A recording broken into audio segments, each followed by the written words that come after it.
We will have multiple opportunities to use the ideal gas law during this course. So let us practice some good habits of dealing with units and significant figures through the following example. Let us determine the volume in liters occupied by 0.84 grams of helium gas at 25 degrees Celsius under a pressure of 1.65 atmosphere. Let's assume ideal gas behavior.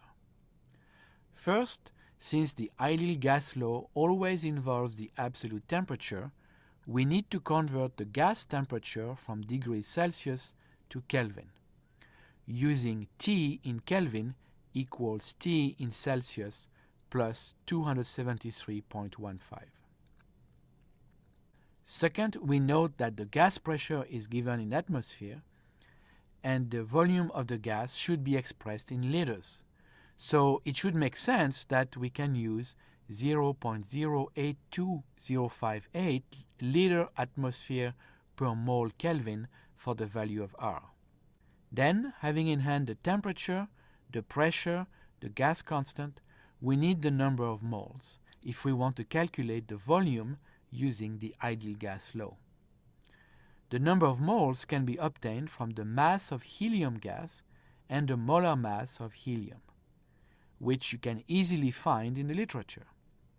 Given that the least precise quantity in this example is the mass of gas, with two significant figures, you should try to find the molar mass of helium with at least one more significant figure. Doing so will allow you to make sure your result is as accurate as possible. So let's use 4.00 gram per mole to represent the molar mass of helium.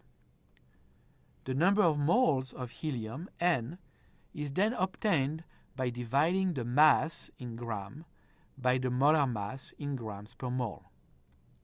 We write N equals 0.84 divided by 4, which is equal to 0.210 mole. Note that the units of gram cancel out in this expression.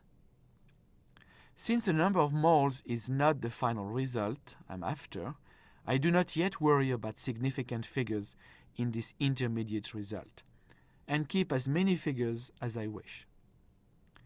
We can now use the ideal gas equation to express the volume V in terms of the number of moles, the gas constant, the temperature, and the pressure.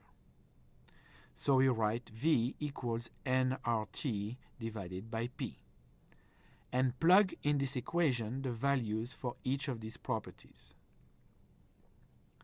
V equals 0.210 moles times 0.082058 liter atmosphere per mole Kelvin times 298.15 Kelvin divided by 1.65 atmospheres. To check whether we wrote this equation correctly, we should always make sure that we get the answer with the expected unit, here in liters. The moles cancel out, the Kelvin cancel out, and the atmosphere cancel out, leaving out the result in liters. Using your calculator, you obtain the number 3.113802702727.